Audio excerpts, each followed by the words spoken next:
WrestleQuest, we come in for you.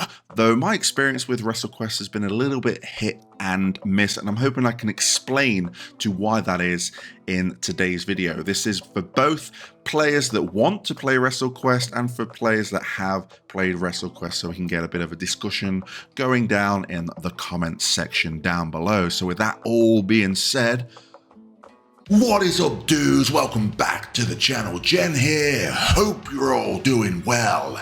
I've got you covered with timestamps like always, brother. So if you want to skip to a certain section, go ahead. All I ask is for you to elbow drop the thumbs up button, brother. And that's probably the last of my awful impressions. I think I absolutely whacked the hell of the mic. So if I gave you quite the scare, I do apologize. But yes, today's video is all about WrestleQuest, and I think I've got all of that out of my system so we can kind of bring it down and just have a almighty discussion. So I think it's kind of vital to give you my experience with wrestling, because this is an RPG and a wrestling game mashed up to one and thrown in our faces. So you already know, if you are fans of the channel, that I cover all sorts of RPGs. I love Final Fantasy. I don't need to go into much more details when it comes to turn-based RPGs. Though with the wrestling, if you are a long-time viewer of the channel, you would have noticed that I have fallen in love with wrestling. I've fallen out of love with wrestling. I've fallen back in love with wrestling. I've fallen out of wrestling once again. But as a moment, I'm just quite a casual fan. I just kind of catch up on the YouTube highlights, and that's about it. But I am a sucker for nostalgia, and that is what WrestleQuest delivers. I love watching the old pay-per-views back with The Rock and Stone Cold Steve Austin, watching the old WCW Nitro episodes. So playing something like this is definitely tapping into that for me, and it doesn't kind of remind me of the current product, though it has many things scattered throughout its game that kind of, you know, relates to current product, but really harkens and respects its past. So with that history out of the way, I want to kind of talk about where I am right now. And I don't mean where I am in the game, just kind of where I am with my thought process and how I'm going to be tackling the video. I first downloaded this on the Switch on its original release date. I managed to catch it before it got taken down, because it got delayed by 2 weeks because of like some vital issues that affected save states. So you're probably thinking, Jen, you're going to start complaining about saves. No, I had no problem with saves, but the version I played when it came to the Switch was very buggy, and I was thinking, okay, I'll leave it until the proper release and wait for a patch and then play it again. That patch has not come. I'm playing the same version that they released 2 weeks before launch, and it's very confusing when they had issues that they needed to fix, but I didn't get an update on my version on the Switch. So I pretty much voided out the Switch version because it was very laggy. It was not saving my options, especially when it came to sound settings, because the ambient noise is much louder than the music and I couldn't hear the soundtrack. So I kind of like adjusted it so I could hear the music, so when I go to a next screen it resets those settings. And then there were instances when I would go to another section and then all my equipment would disappear. There was an endless amount of bugs. So I was thinking, I'm going to stop playing and just wait for release. And again, like I said, the update never came out, so I kind of just dropped the Switch version and I went to the PS5 version, and we'll talk about the PS5 version's problems a little bit later. But it's now time to go through what WrestleQuest has to offer, because fundamentally I think it has a lot to offer, and I really want to liking the game. So let's start off with its story and characters. We are playing the character, or two characters in this case. We've got dual protagonists. We switch back and forth, which I don't know how I feel about that right now, but I'm rolling with it. But we've got Muchacho Man, which is an obvious tribute to the Macho Man, and then we have Brink Logan, which is, when you play the game, you kind of notice that this is just a homage to Bret Hart. So that's really nice to kind of have that. But apart from that, you meet other characters along the way that kind of support you. With Brink Logan, obviously the Hart family in real life is a big family, and it's the same case with the Logans in WrestleQuest. They stick together, and they have stuck together throughout my playthrough so far. Again, there are many other characters that you meet along the way, and you'll notice thousands of cameos from popular YouTubers that cover wrestling and wrestling personalities that you've come to know and love if you kind of are in that space, which is really nice. Apart from that, you know, I've not really noticed much more when it comes to the terms of characters. For the World of WrestleQuest, Of course, this is like a toy box world. I think it's very apparent that they are kind of toys, and we are going through this toy sandbox of what it has to offer. And it really harkens back to kind of the old school RPGs or RPGs that have emulated that since. So you kind of go into towns and you have the world maps. But the way it kind of works is it's based itself on like the wrestling territories. If you really know your wrestling lore, back in the day, we had many territories before, like WWE being the big thing that just took them all up. But it kind of harkens to that, and each kind of biome represents a territory as such as, and that's kind of builds the world of WrestleQuest. Also within this world we have exploration, and we can kind of go into nooks and crannies, find chests which are scattered throughout the maps. That might be equipment, they may buy items that help you along the way, and there are obviously a lot of NPCs and kind of lore you can pick up as well. So exploration is well rewarded in WrestleQuest. And when it comes to exploration, we also have dungeons across. I've only gone through 2 at the moment. I'll go into detail why it's only been 2 so far when we talk about like some of the more bugs that I've experienced. It's your typical dungeons that you find in an RPG. So you've got your monsters and your random battles scattered throughout, and then treasures hidden in nooks and crannies to kind of find as well. So let's go straight into combat, and I'm having a bit of a love-hate relationship with combat at the moment.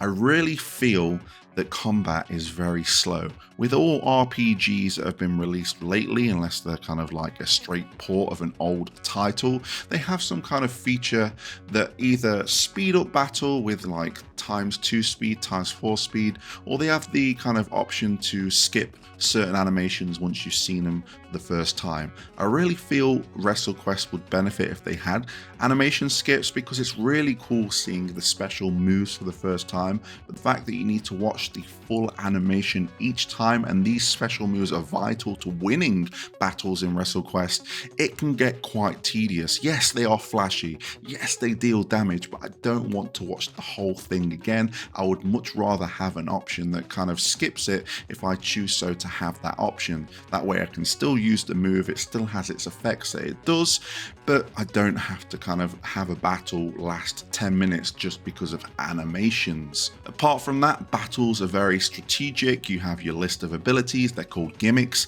in WrestleQuest, so you'll have moves that will do certain damage, high damage, low damage, and it might inflict some status elements, and the status elements that WrestleQuest bring to the table again harken to classic RPGs or RPGs that are in the here and now, and you can really work to your advantage once you kind of learn what these do, and once you kind of see that the characters have small synergies here and there. For example, the Logans, Brink Logan has a move that causes fatigue, and his brother Stag Logan or his cousin Stag Logan has a move that does more damage if the enemy's fatigued. So naturally you are going to use those moves one after the other to get through these battles faster, but again the animations are too long, so you kind of avoid that and just go back to your basic strikes. Speaking of strikes, these are kind of button inputs, so you'll hit the button that flashes up, and then you might have the chance to do it again to do a little bit more damage or do an added effect, which is very nice. I really like it. More damage is always nice. And when I was playing the Switch version, because I'm not very familiar with the Switch controls, I always get them mixed up with the Xbox controls. I was not good at those button prompts, so I was doing to next to no damage. So I'm glad that I moved on from the Switch version, but that's a me problem, not a WrestleQuest problem, but I wanted to bring it up because we're talking about strikes. Again, when it comes to the characters, you kind of have like types as well, so you can be like a showman, which will kind of give you more elements to do. So if you do successful strikes, you bring more hype, and you're probably asking, what is hype? Hype is another mechanic that can add certain effects once the higher the hype is. Each battle you fight in front of a crowd. I don't know where they come from, but it's just the magic of WrestleQuest. You kind of fight in a ring that appears out of nowhere, and it's nice. It fits into that RPG setting of it being like, where is this ring coming from? But it's here, and we're going to fight in it. But you have a crowd, and they really can add to the battle. So as you kind of build the hype, you unlock more things, whether it is get more money at the end of the battle, deal more damage, replenish your AP at the end of each turn, or just some other things that really enhance battle. But again, you have to take the time to do that. You have to taunt. If you have a type that we were talking about, I think the showman may be the type that does this, but when you taunt, you can get additional hype points. If you're a technician and you use a submission, you'll get more hype points. And again, it's a nice twist on a battle system that can be quite tedious at times. A lot of people will say these battles are repetitive, but anyone that's played an RPG in their lifetime know that all battles are going to feel the same eventually, especially when you get down a certain combination or a team that you really kind of settled down with, so you can grind that EXP, level up so powerful, and just enjoy the game for all it is. So moving on from combat, I want to kind of talk about side content and some mini games that I've experienced so far.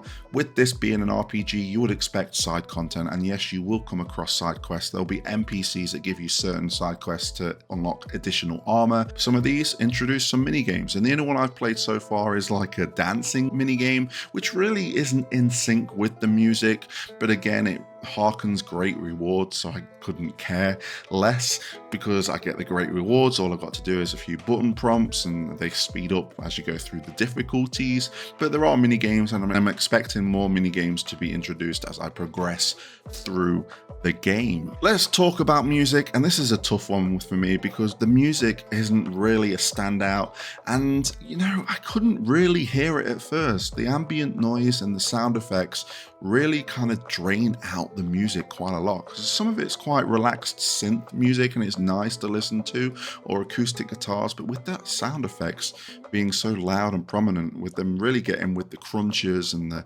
hits and the clangs and the bangs of all the effects, you have to kind of bring that down just a bit just to listen to the music. But the music, again, it really is not as memorable as I thought it would, and there's some parts of the game where I just didn't get any music at all. I didn't know if that was a gameplay decision or just a bug. I have no idea, but that is just my experience with music and sound in a nutshell. Now I want to talk about my experience playing the PS5 version going from the Switch version. I really don't recommend you getting the Switch version for the reasons that I stated at the beginning of the video. When I first got the PS5 version on the actual release of WrestleQuest, I was really happy with how it ran. It loaded faster, there was no frame drops, it was a constant, to me, 60 frames per second on the animations, and it was really rock solid. It saved my options when I changed them, and you know, options as well, I'll quickly touch on it. There are some gameplay options that can make gameplay much easier, like you do 999 damage all the time. You don't have to go through the pin mechanic, which I didn't mention, but it's literally you just got to hit button at the right time, and some enemies need to be defeated via pin. And I think there's another option as well that does something else, and they're there and they don't affect anything. So if you're going for trophies and you want an easy time to do that, I think you can use these gameplay settings without any worries to your trophies or achievements. But yeah, on the PS5 version, my settings didn't change. They were there constantly, so I could actually hear the music. But I experienced some really bad bugs in this version of the game, and it really got me frustrated to the point where I was like, I'm not even going to make a video on this game. So I didn't really experience any problems till I got to the second dungeon. I didn't get any battle music, I just got the ambient sound. Again, I don't know if that's a gameplay choice for that section of the game, but it's the snow dungeon that you go through with Brink Logan, and the thing that really annoyed me the most was just saving. So I got all the way to the end of the dungeon and I got to the world map and the game froze. It's locked completely and I had to reset. My last save was at the beginning of the dungeon. So naturally, when you're in that position, you're going to do one or two things. You're just going to be like, I quit this game, none of this is going to happen again. Or you're going to be a bit more vigilant and you're going to save at every opportunity. So I thought after every battle through the dungeon, I'll do a save because you can save anywhere. So I went into a battle and then I saved. And as I got to the save screen and it was like, do you want to overwrite your save? The game froze. And I was thinking, what am I to do right now? So I thought, you know, maybe the glitch at the world map where it froze was just a one-off. Let me clear the dungeon again without saving and then save on the world map. Got to the world map froze, and I was thinking, I do not know what to do. I really am starting to like this game because I feel like when you're going through that dungeon, you are really kind of learning the ropes, literally, of the game, and I was getting into it, and I was getting into the story and the characters, and I was at the point where I was like, I really want to carry on, but I kept hitting that roadblock of it not saving, it keep freezing. So I was like, what am I going to do? So I went into my save again, and I went and I saved straight away, and it was fine. So I was like, okay, I'll go into a battle. Did the battle, went to save, it froze. So I was like, okay, seems to be a problem right now. So I'm going to skip all the battles and save in each individual kind of transition screen where you go to the next part of the map. So I went to the next part of the map, I saved it saved fine. Went to the next part of the map, saved it was fine. I got into one battle, but then it saved it afterwards. And I was thinking, yes, I'm onto something. But then I got to the world map and it froze again. And I was like, oh. So then what I did, because I noticed, because this had happened 3 times when I got to the world map, that there was like 2 to 3 seconds of gameplay where I could move until it froze. So I was like, right, I'm going to save it in them 2-3 seconds on a different save file and see what happens. I did it and it worked and it didn't freeze. So then I went back through the dungeon, did all the enemies, come back to the world map again, and I saved it and it was all good.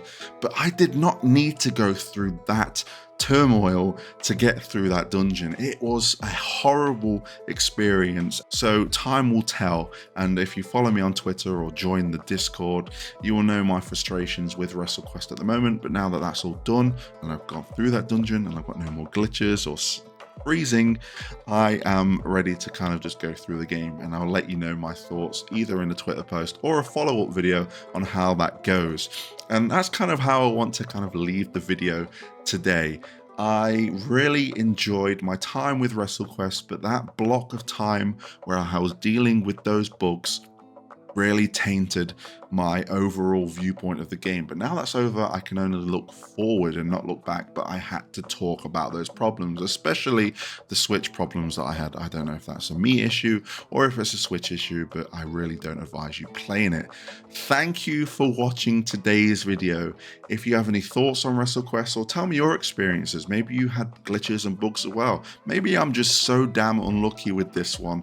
I don't know, but I'm really interested to see what you say. Again, thank you for watching, and until next time, I'll catch you on the flip side.